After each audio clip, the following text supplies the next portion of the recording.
So 7b, the sine function is your title. Or maybe I'll just tag of a little video. I just haven't had the chance to do that yet. But write your title and we'll write some brief notes. Maybe spend some more time and actually read through these notes if you can, but I'm going to go through it really quickly. So in previous studies of trigonometry, we have only considered static situations where an angle is fixed. However, when an object moves around a circle, right, the situation is dynamic. The angle theta between the radius, O and P, and the positive x-axis continually changes with time. Consider the opening problem, and we're not going to look at that, but we're just going to keep moving on. Height is relative to x-axis and can be determined using different Pythagoras, triangle trigonometry. So as time goes by, theta changes and so does h. So, we see those relationships that it affects more than one. We can write the h as a function of theta, or alternatively, we can also write h as a function of time t as well. So that's how we get a graph. So let's say we've got the height, so they've graphed it out and seen what it looks like, but we might just skip this now. So this is the basic sine curve. What a sine curve does is, as you can see, let's just have a look at this circle. What's the highest point that my y value, my sine, can get? We'll have a look. My y value is pretty low. It gets up towards, remember, the radius is always 1. So my biggest value is always going to be 1. What about my lowest value? It's going to be -1. So hopefully you can see that your sine is actually kind of fixed to the range between +1 and -1. And as you can see, that is exactly what you see in the sine curve. So your maximum height can be -1 to 1. As you can see that. It's a bit of like an asymptote almost. So suppose point P moves around the unit circle, so the angle OP makes with positive horizontal axis is x. In this case, that we know that the coordinates have cos x, comma sine x. So that is your x coordinate and that is your y coordinate. We project the values of sine x from the unit circle to a set of axes. We get this graph, which is called y equals sine x. Note carefully that x on the unit circle is an angle and becomes horizontal coordinate of the sine function. So we are looking at the x. Unless indicated otherwise, you should assume that x is measured in radians. Okay, good to know. So we're going to, now when we see sine curve, we're going to be thinking radians. Degrees are only included in the diagram for the sake of completeness and for you to kind of just familiarize yourself that, 90 degrees is pi over 2, 270 degrees is 3 pi over 2, pi is 180, 2 pi is 316. Hopefully you won't need it after a while. Please do give it a go at having a look at the, sine functions on the textbook if you would like to. But this is kind of generally what the function looks like. As you can see, there's a big range. Normally when we talk about sine wave, we just normally look at 0 to 2 pi, so that's the kind of range you will see. You will see this one oscillation, right? And then obviously if you want to extend it further left to right, you can as well.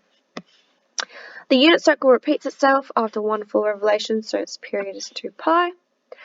Okay, so one revolution, that's 2 pi, so that repeats and repeats, keeps going. Maximum value is 1, we know that, and the minimum value is -1. So our y value, as I said, has a bit of a constriction. So as you can see, these lines, it's constricted. Amplitude is 1. Cool. So the amplitude is going to be, that's 0, that's 1, so it's going to be 1.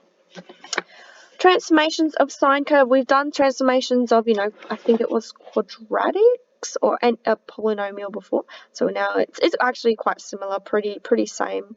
It should be the same principle applied. So, you can be affected by this component inside the bracket. It can be affected by a plus d. It can be affected by a coefficient. It can also be affected by a coefficient at the front. So there's 4 things that can be affected.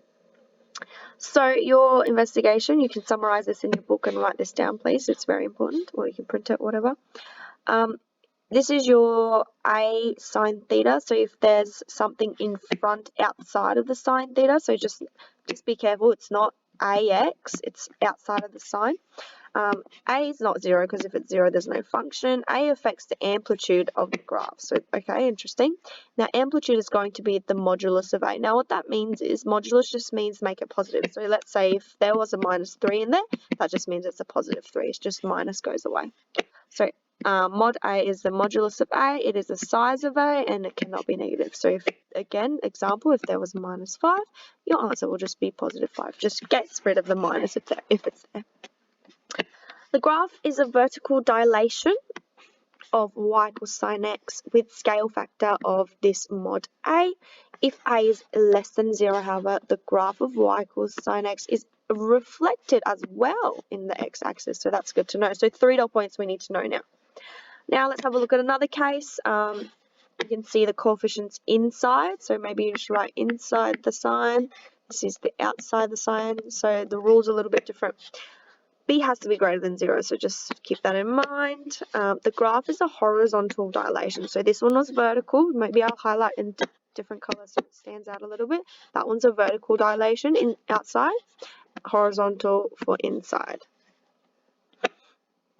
Okay, scale factor of 1 over B.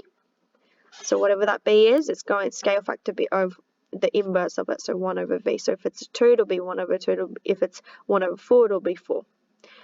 Period is going to be affected by this number 2 pi over b. So make sure you write those notes nice and neat, and we're going to give this example 1 a go. Alright, so without using technology, sketch the graph of y equals 2 sine x. Or for me to be able to have that graph, I'm going to copy and paste kind of the y equals sine x graph first. So basically I'm going to draw this, but just maybe 0 to 2 pi, just because that's what we normally work with. Let's see if I can draw this. So maybe I'll take 4 space. So that's 1, that's -1, so I need to make sure it stays. So maybe I'm going to label it, pi over 2, pi, 3 pi over 2. So I'm going to keep that as my kind of scale. So I go up as neat as I can, and then I have my maximum point. That's the best I could really do. Let's see if I can make it a little bit more curvy. Alright, that's the best I can do. Sounds good. So this is my y equals sine x. So now what I need to draw, I need to draw y equals 2 sine x. So what does this number do? Well, let's write some stuff down. It's on the outside. Right, it's affecting on the outside. So is it going to be the first little box or the second little notes that I wrote? Hopefully you can see that it's outside. These notes are the ones that I need to write. So A affects, so my number 2, so my second dot point affects amplitude. I'm just going to write it down and then I can draw it in after. Amplitude should be mod of 2, which is just going to be 2. So there's a vertical dilation of that scale factor. So it's going to be vertically dilated by that factor. So it's going to go up to number 2. It's going to go down to -2. So my point stays the same. So all it does is goes up to 2. Maybe I'll draw it with a green for the new one. 2 and -2. There we go. That's the best I can do. Hopefully you can draw it neater as well. So that's all it is. That's A done. Okay, let's try the second one.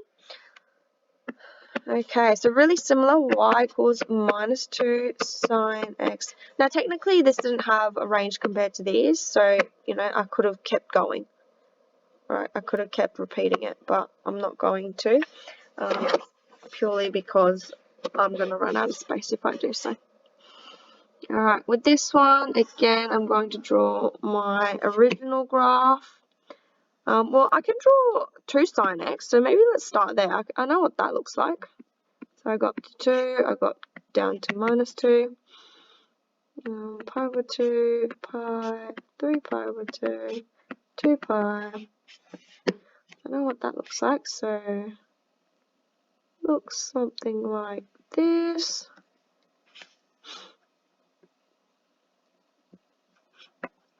Oh, I didn't do it properly.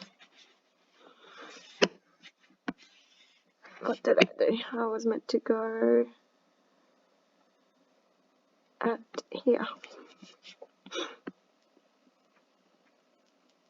thought something was wrong. There we go. So this, so far I have, sorry, I really should write my equation. Whenever I draw a graph, you draw an equation. So this is y equals 2 sine x. Now what I need to do is figure out what the minus factor does. Well, read your little notes. Last point over here. If a is less than 0, so it's minus 2, graph will also be reflected in x-axis. So this is my x-axis. It'll be reflected. So my answer will simply be reflected against the x-axis like this. So that would be my answer. And that's it. Okay. I'm going to stop it there.